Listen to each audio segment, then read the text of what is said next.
Heavy driving licence ഉള്ള ആളാണോ നിങ്ങൾ? എങ്കിൽ CISF-ൽ അവസരമുണ്ട്. 2 പോസ്റ്റുകളിലേക്കാണ് ആപ്ലിക്കേഷൻ ക്ഷണിച്ചിരിക്കുന്നത്. ഒന്ന് ഡ്രൈവർ കോൺസ്റ്റബിൾ, രണ്ടാമത്തത് constable driver cum pump operator എന്നീ 2 പോസ്റ്റുകളിലേക്ക് CISF അതായത് സെൻട്രൽ ഇൻഡസ്ട്രിയൽ സെക്യൂരിറ്റി ഫോഴ്സ് ആണ് ആപ്ലിക്കേഷൻ ക്ഷണിച്ചിരിക്കുന്നത്. നമുക്ക് ഡീറ്റെയിൽസ് ഒന്ന് നോക്കാം.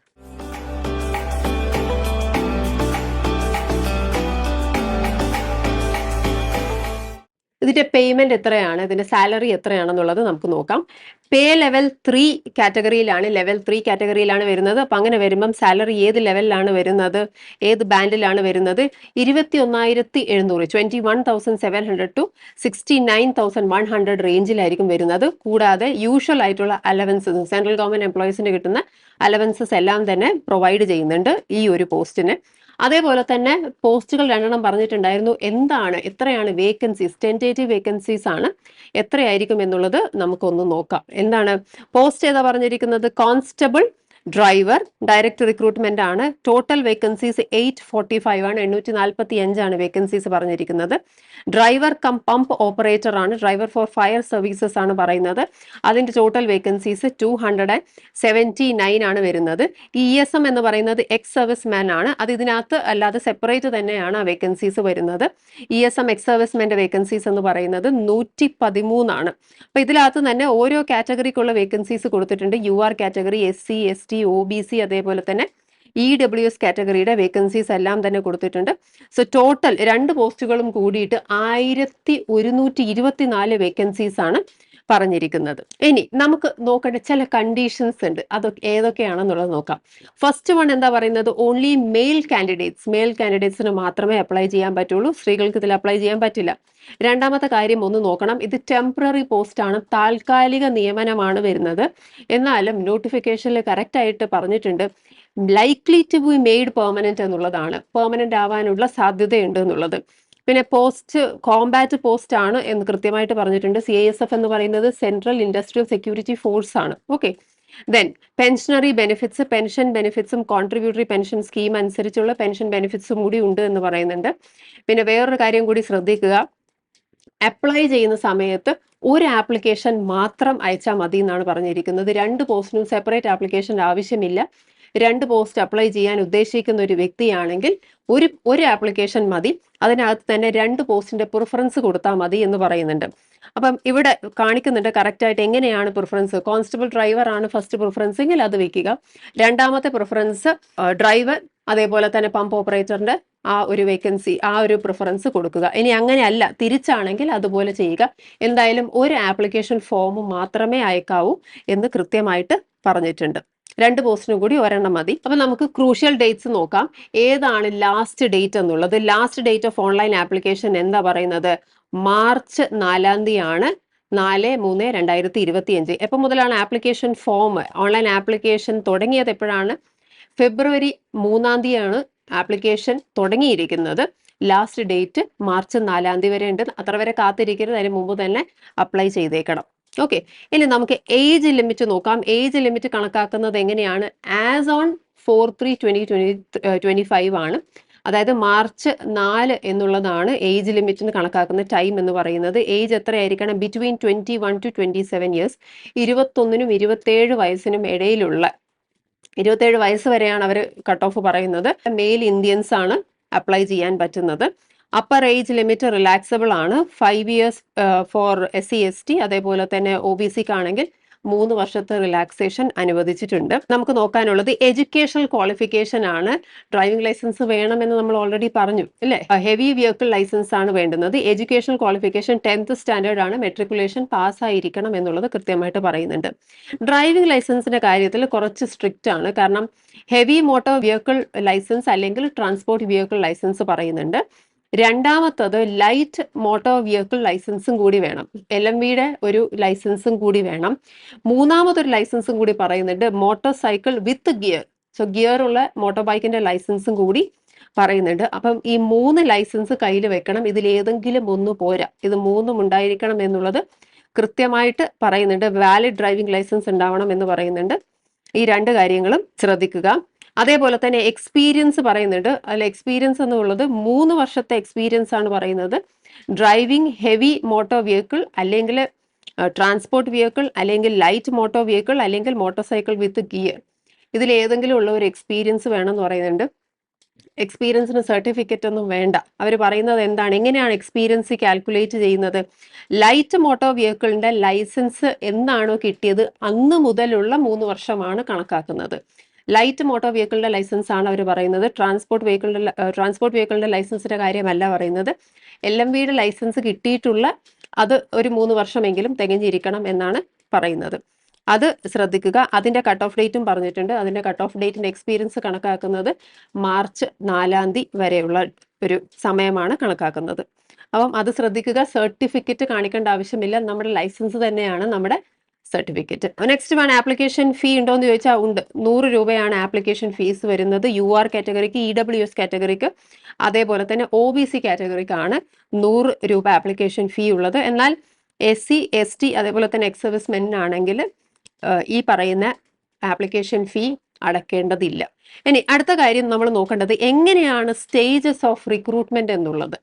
എങ്ങനെയാണ് സ്റ്റേജസ് ഓഫ് റിക്രൂട്ട്മെന്റ് വരുന്നത്? ആദ്യത്തെ ഒരു സ്റ്റേജ് എന്ന് പറയുന്നത് ഫിസിക്കൽ എഫിഷ്യൻസി ടെസ്റ്റും ഫിസിക്കൽ സ്റ്റാൻഡേർഡ് ടെസ്റ്റും അതേപോലെ തന്നെ ട്രേഡ് ടെസ്റ്റും ഡോക്യുമെന്റേഷനും ഒക്കെ വരുന്നതാണ് ഒരു സ്റ്റേജ് എന്ന് പറയുന്നത്. രണ്ടാമത്തെ സ്റ്റേജ് എന്ന് പറയുന്നത് റിട്ടൺ ടെസ്റ്റ് ആണ്. മൂന്നാമത്തെ സ്റ്റേജ് മെഡിക്കൽ എക്സാമിനേഷൻ ആണ്. നമുക്കൊന്ന് വിശദമായിട്ട് തന്നെ നോക്കാം. അതിൽ ആദ്യത്തെ പറയുന്ന ടെസ്റ്റ് ഇങ്ങനെയായിരിക്കും വരുന്നത്. ഹൈറ്റ് ബാർ ടെസ്റ്റ് ആണ്. ഏകദേശം ഇത്ര ഹൈറ്റ് എന്നുള്ളത് അവർ കണക്കാക്കിയിട്ടുണ്ട്. ആ ഹൈറ്റ് ബാർ ടെസ്റ്റ് ക്ലിയർ ചെയ്യുവാണെങ്കിൽ ഫിസിക്കൽ എഫിഷ്യൻസി ടെസ്റ്റ് ഉണ്ടാകും. ആ PET ക്ലിയർ ചെയ്യുമ്പോഴാണ് നെക്സ്റ്റ് ടെസ്റ്റ് വരുന്നത്. അതെന്താണ്? ഫിസിക്കൽ സ്റ്റാൻഡേർഡ് ടെസ്റ്റ് ആണ്. ഉയരം, വെയിറ്റ്, ഇങ്ങനെയുള്ള കാര്യങ്ങൾ നോക്കുന്നുണ്ട്. അത് കഴിഞ്ഞതിന് ശേഷം ഡോക്യുമെന്റ് നമ്മൾ പ്രസന്റ് ചെയ്യണം. ഏതൊക്കെ ഡോക്യുമെന്റ്സ് ആണെന്നുള്ളത് നമ്മൾ വഴിയെ കാണും. ഇത്ര ഡോക്യുമെന്റ്സ് അവിടെ ചെല്ലുമ്പം തന്നെ നമ്മൾ പ്രസന്റ് ചെയ്തിരിക്കണം. ഇത് കൂടാതെ ഡ്രൈവർ എന്ന് പറയുന്ന പോസ്റ്റിലേക്കാണ് എടുക്കുന്നത്. അതുകൊണ്ട് തന്നെ അവിടെ ഒരു ടെസ്റ്റ് നടക്കും, ട്രേഡ് ടെസ്റ്റ്. ഇത് ക്ലിയർ ചെയ്ത് കഴിഞ്ഞാൽ ദ നെക്സ്റ്റ് സ്റ്റേജ് എന്ന് പറയുന്നതാണ് OMR അഥവാ CBT എന്ന് പറയുന്നത് കമ്പ്യൂട്ടർ ബേസ്ഡ് ടെസ്റ്റ് ആണ്. ഇതിൽ നമ്മൾ മനസ്സിലാക്കുന്നത് ഏതാണെന്നുള്ളത് അവർ തീരുമാനിച്ചിട്ടില്ല. റിട്ടൺ ആണോ അതോ CBT ആണോ എന്നുള്ളത് ഉറപ്പായിട്ടില്ല. എന്തായാലും റിട്ടൺ എക്സാമിനേഷൻ ഉണ്ടാകും. 2 ഭാഷകളിൽ മാത്രമേ ഉണ്ടാവുള്ളൂ, ഹിന്ദി ആൻഡ് ഇംഗ്ലീഷ്. അതായത് മലയാളത്തിൽ ചോദ്യങ്ങൾ നമ്മൾ പ്രതീക്ഷിക്കേണ്ടതില്ല. ഹിന്ദിയിലോ ഇംഗ്ലീഷിലോ ആയിരിക്കും ചോദ്യങ്ങൾ വരുന്നത്. ഇത് എഴുതി കഴിഞ്ഞാലാണ് അടുത്ത സ്റ്റേജ് വരുന്നത്, ഡീറ്റെയിൽഡ് മെഡിക്കൽ എക്സാമിനേഷൻ അഥവാ റിവ്യൂ മെഡിക്കൽ എക്സാമിനേഷൻ. എന്നാൽ ഇതേ ഒരു നോട്ടിഫിക്കേഷനിൽ വേറൊരു കാര്യം കൂടി മെൻഷൻ ചെയ്തിട്ടുണ്ട്. ഇത് ഈ പറയുന്ന സ്റ്റേജ്, അതായത് ഈ സ്റ്റേജ് Aയും സ്റ്റേജ് Bയും അങ്ങോട്ടും ഇങ്ങോട്ടും അവർക്ക് മാറ്റാം എന്നുള്ളത്. അതായത് ആദ്യം ഫിസിക്കൽ എഫിഷ്യൻസി ടെസ്റ്റും ഫിസിക്കൽ സ്റ്റാൻഡേർഡ് ടെസ്റ്റും തന്നെ നടക്കണം എന്ന് നിർബന്ധമൊന്നുമില്ല. വേണമെങ്കിൽ റിട്ടൺ ടെസ്റ്റും ആദ്യം നടത്താം എന്നുള്ളത് പറയുന്നുണ്ട്. According to the discussion of the CISF എന്നാണ് പറയുന്നത്. സോ ഈ CISF ആ സമയത്ത് തീരുമാനിക്കുന്നത് പോലെ ചെറിയ മാറ്റങ്ങൾ വരുത്താൻ അവർക്ക് സാധിക്കും. ബിറ്റ്വീൻ A ആൻഡ് B എന്ന് പറയുന്നത് ഫിസിക്കൽ എഫിഷ്യൻസി ടെസ്റ്റും ഫിസിക്കൽ സ്റ്റാൻഡേർഡ് ടെസ്റ്റും ഡോക്യുമെന്റേഷനും ട്രേഡ് ടെസ്റ്റും കൂടി വരുന്നതാണ്. രണ്ടാമതാണ് റിട്ടൺ ടെസ്റ്റ് വരുന്നത്. അത് അങ്ങോട്ടും ഇങ്ങോട്ടും മാറ്റാം എന്നുള്ളത്. എന്തായാലും ഈ 2 ടെസ്റ്റുകളും ഉണ്ട്, പ്ലസ് മെഡിക്കൽ എക്സാമിനേഷനും ഉണ്ട് എന്നുള്ള കാര്യം ഓർത്തു വെക്കുക. ഇനി എന്തൊക്കെയാണ് ഫിസിക്കൽ സ്റ്റാൻഡേർഡ്സ് എന്ന് പറയുന്നത്? ജനറൽ കാറ്റഗറി ആണ്, EWS ആണ്, SC കാറ്റഗറി ആണ്, OBC കാറ്റഗറി ആണെങ്കിൽ ഹൈറ്റ് എത്ര വേണം? മിനിമം 167 സെന്റിമീറ്റർ മിനിമം ഉണ്ടായിരിക്കണം. ചെസ്റ്റ് മെഷർമെന്റ് എന്ന് പറയുന്നത് ബിറ്റ്വീൻ 80 to 85 സെന്റിമീറ്റർ ആണ് പറയുന്നത്. ഷെഡ്യൂൾഡ് ട്രൈബ്സിനാണെങ്കിൽ ഹൈറ്റിൽ ചെറിയ ഇളവുണ്ട്, 160 സെന്റിമീറ്റർ ആണ്. ആൻഡ് ചെസ്റ്റ് എന്ന് പറയുന്നത് ചെസ്റ്റ് മെഷർമെന്റ്സ് ബിറ്റ്വീൻ 76 and 81 ആണ് പറയുന്നത്.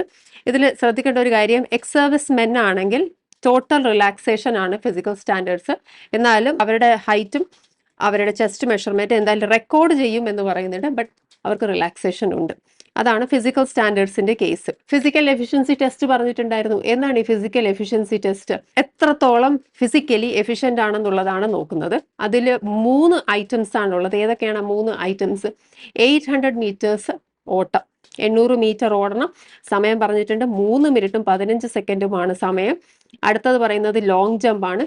ലോങ് ജമ്പിന് 11 ഫീറ്റ് ആണ് പറയുന്നത്. 3 ചാൻസസ് തരും.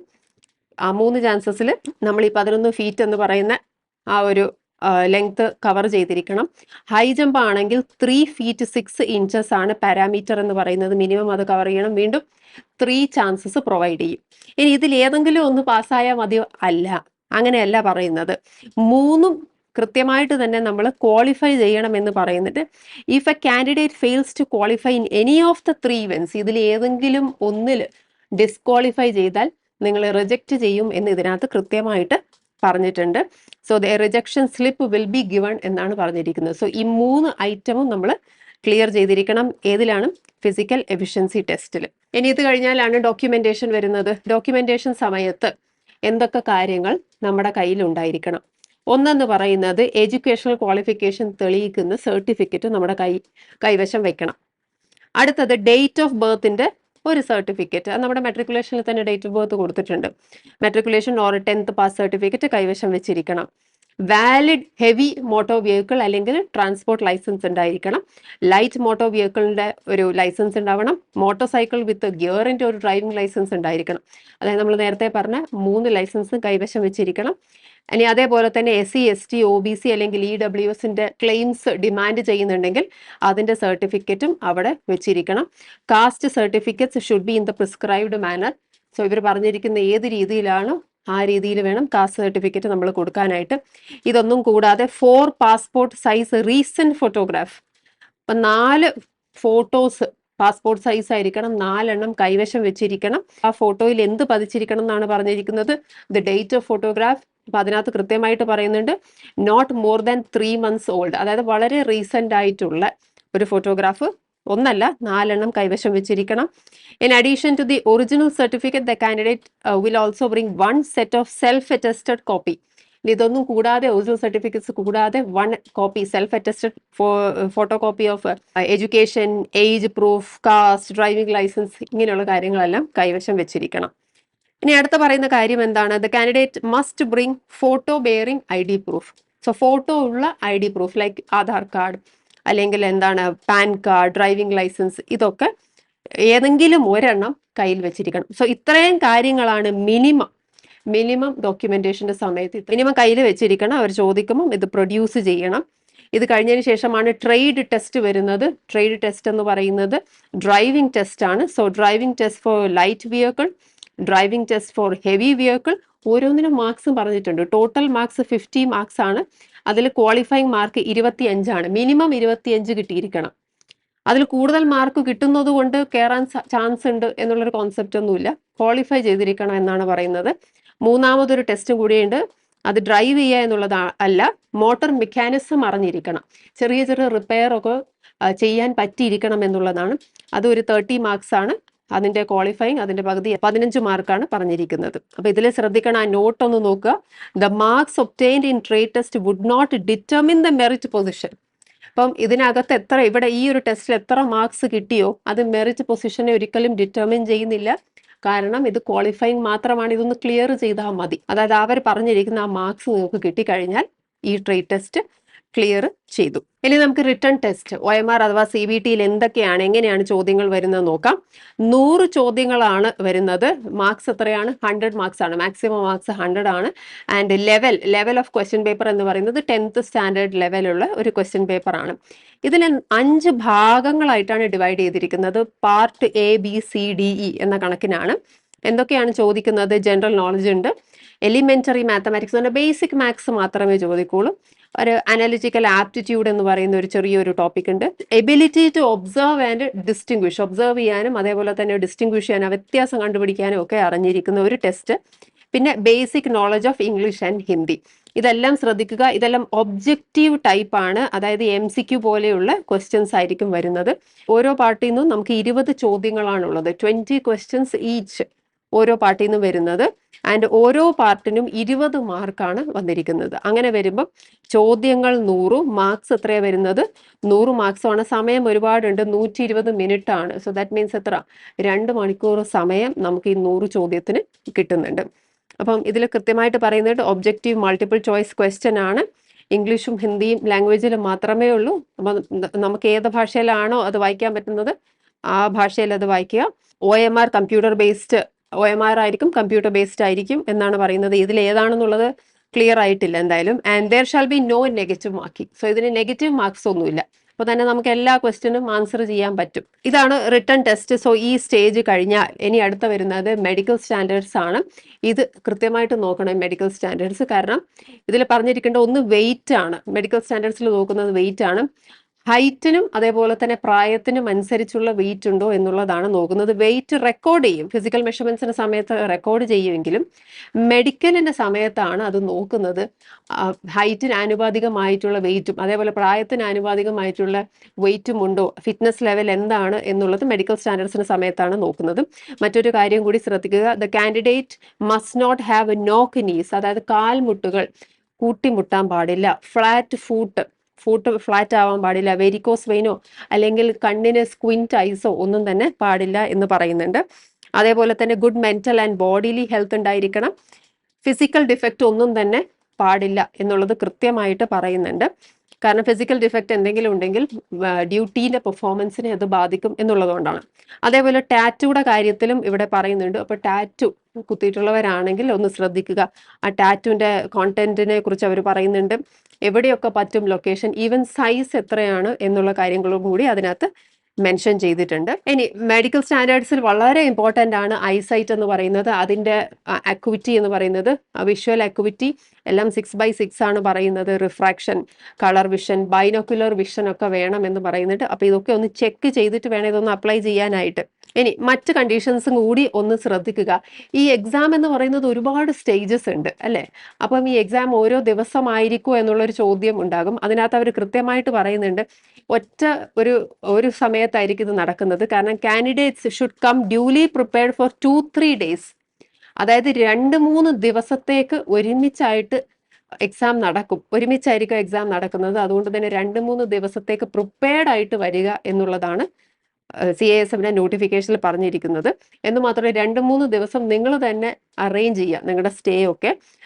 ട്രാവൽ അലവൻസോ അങ്ങനെയുള്ള കാര്യങ്ങളോ ഒന്നും തന്നെ ജേണിക്കോ സ്റ്റേക്കോ അവർ തരില്ല. അപ്പം നിങ്ങൾ സ്വന്തം നിലയിൽ ഒരു സ്റ്റേ ഒപ്പിക്കുക എന്നുള്ളതാണ് പറഞ്ഞിരിക്കുന്നത്. ഇതിൽ പറയുന്ന മറ്റൊരു കാര്യം കൂടി ഞാൻ വായിക്കാം. Candidates should note that they are applying for combat ഫോഴ്സിനാണ് അപ്ലൈ ചെയ്യുന്നത്. അതുകൊണ്ട് തന്നെ due physical and mental preparation ഉണ്ടായിരിക്കണം എന്ന് പറയുന്നത്. അപ്പം ഏതെങ്കിലും ഒരു സ്റ്റേജിൽ എന്തെങ്കിലും പ്രശ്നം ഉണ്ടാവണമെങ്കിൽ നിങ്ങൾ കെയർഫുൾ ആയിരിക്കണം. കാരണം ഫിസിക്കൽ എഫിഷ്യൻസി ടെസ്റ്റ് ഒക്കെ ഇതിനകത്ത് നടക്കുന്നുണ്ട്. CISF ഇതിനൊന്നും ഉത്തരവാദിയായിരിക്കില്ല എന്ന് പറയുന്നുണ്ട്. എന്ന് മാത്രമല്ല വേറൊരു കാര്യം പറയുന്നത്, ഈ റേസോ ഓട്ടം അല്ലെങ്കിൽ ഫിസിക്കൽ എഫിഷ്യൻസി ടെസ്റ്റിന് മുമ്പായിട്ട് പ്രാക്ടീസ് ചെയ്തതിന് ശേഷം മാത്രമേ ഓടാൻ വരാവൂ എന്ന് പറയുന്നുണ്ട്. അങ്ങനെ ആകുമ്പോൾ നമുക്ക് അധികം റിസ്ക് ഇല്ല, അധികം ഹാമോ അല്ലെങ്കിൽ അധികം ബോഡിലി ഇഷ്യൂസ് ഒന്നും ഉണ്ടാവില്ല എന്ന് കൂടി പറയുന്നുണ്ട്. ഓക്കെ, ഇനി അപ്ലൈ ചെയ്യുന്ന സമയത്ത് നമ്മൾ ഫോട്ടോയും സിഗ്നേച്ചറും അപ്ലോഡ് ചെയ്യണം. അതൊരു സ്റ്റാൻഡേർഡ് പ്രൊസീജിയർ ആണ്. പക്ഷെ ഡോക്യുമെന്റ്സും കൂടി അപ്ലോഡ് ചെയ്യണം എന്നുള്ളതാണ്. സോ ഫോട്ടോയും സിഗ്നേച്ചറും അപ്ലോഡ് ചെയ്യണം, അതുകൂടാതെ ഡോക്യുമെന്റും കൂടി അപ്ലോഡ് ചെയ്യണം. എന്തൊക്കെ ഡോക്യുമെന്റ്സ് ആണെന്നുള്ളത് നമുക്ക് നോക്കാം. ആദ്യം നമുക്ക് ഫോട്ടോ എങ്ങനെയാണ് ഉള്ളതെന്ന് നോക്കാം. ഫോട്ടോന്റെ കാര്യം കളർ പാസ്പോർട്ട് സൈസ് ഫോട്ടോഗ്രാഫ് ആയിരിക്കണം. ഡേറ്റ് ഓഫ് ഫോട്ടോഗ്രാഫ് അവിടെ താഴെയായിട്ട് പ്രിന്റ് ചെയ്തിരിക്കണം. അത് റീസെന്റ് ആയിരിക്കണം, not more than 3 months old എന്ന് അവർ കൃത്യമായിട്ട് പറയുന്നുണ്ട്. അതേപോലെ തന്നെ അതിന്റെ ഡയമെൻഷൻ JPG ഫോമാറ്റ് ആയിരിക്കണം. ഇങ്ങനെയുള്ള കാര്യങ്ങളെല്ലാം ഇവിടെ മെൻഷൻ ചെയ്തിട്ടുണ്ട്. ക്യാപ്പോ സ്പെക്സോ അതേപോലെ തന്നെ അങ്ങനെയുള്ള കാര്യങ്ങളൊന്നും ഉണ്ടാവാൻ പാടില്ല. പ്ലസ് ചെവി രണ്ടും വിസിബിൾ ആയിരിക്കണം എന്ന് പറയുന്നുണ്ട്. ആൻഡ് ക്ലിയർലി ഡേറ്റ് വളരെ ക്ലിയർ ആയിട്ട് ഫോട്ടോഗ്രാഫിൽ പ്രിന്റ് ചെയ്തിരിക്കണം എന്നുള്ളതും പറയുന്നുണ്ട്. ബ്ലേർഡ് ഫോട്ടോഗ്രാഫ് ആണെങ്കിൽ റിജക്ട് ചെയ്യുമെന്ന് പറയുന്നുണ്ട്. അപ്പോൾ അപ്ലോഡ് ചെയ്യുന്ന സമയത്ത് ഇക്കാര്യങ്ങളൊക്കെ ശ്രദ്ധിക്കുക. സിഗ്നേച്ചർ അപ്ലോഡ് ചെയ്യുന്ന സമയത്തും എന്താണ് അതിൻ്റെ ഫോമാറ്റ്, എത്രയാണ് ഡയമെൻഷൻ എന്നുള്ളത് മെൻഷൻ ചെയ്തിട്ടുണ്ട്. ഇനി ഡോക്യുമെന്റ് ഏതാണ് അപ്ലോഡ് ചെയ്യേണ്ടത്? സോ ഡോക്യുമെന്റ് കൈവശം വെച്ചതിന് ശേഷം വേണം അപ്ലൈ ചെയ്യാനായിട്ട് ഓൺലൈൻ. എന്താണ് വേണ്ടുന്നത്? PDF ഫോമാറ്റിലാണ് ഏജും എഡ്യൂക്കേഷണൽ ക്വാളിഫിക്കേഷനും കാണിക്കുന്ന ഒരു ഡോക്യുമെന്റ്. സോ മിക്കവാറും എഡ്യൂക്കേഷണൽ ക്വാളിഫിക്കേഷൻ അതായത് മെട്രിക്കുലേഷനിൽ തന്നെ നമുക്ക് ഏജിന്റെ ഡീറ്റെയിൽസ് ഉണ്ടാകും. ഡോക്യുമെന്റ് നമ്മുടെ കൈവശം വെക്കുക, അത് അപ്ലോഡ് ചെയ്യണം.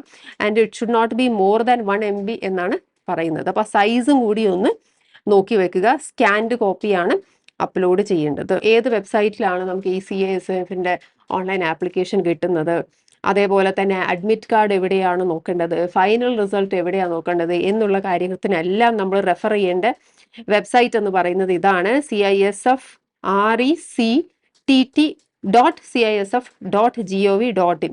ഈ വെബ്സൈറ്റിൽ മാത്രമാണ് നിങ്ങൾ നോക്കേണ്ടത് റെഫറൻസിന്. അപ്പം ഇവിടെ ഡേറ്റ് ഓഫ് എക്സാമിനേഷൻ വരും, അഡ്മിറ്റ് കാർഡിന്റെ കാര്യം ഇവിടെ തന്നെ വരും, അതേപോലെ തന്നെ ആൻസർ കീയും ഇവിടെ തന്നെ വരും. ആൻഡ് ഇത് കൂടാതെ ഫൈനൽ സെലക്ഷൻ റിസൾട്ടും കൂടി ഇതിനകത്താണ് വരുന്നത്. അപ്പൊ ശ്രദ്ധിക്കുക, ലാസ്റ്റ് ഡേറ്റ് മാർച്ച് 4 ആണ്. മാർച്ച് 4 മുമ്പ് ലൈസൻസ് ഉള്ളവരാണ്, ഹെവി വെഹിക്കിൾ ലൈസൻസ് ഉണ്ടെങ്കിൽ തീർച്ചയായിട്ടും അപ്ലൈ ചെയ്തിരിക്കണം. CISFലാണ് നിങ്ങളുടെ അവസരം വരുന്നത്. ഒരൊറ്റ പ്രിപ്പറേഷൻ കൊണ്ട് ഒന്നിലധികം എക്സാമുകൾക്ക് തയ്യാറെടുക്കണം.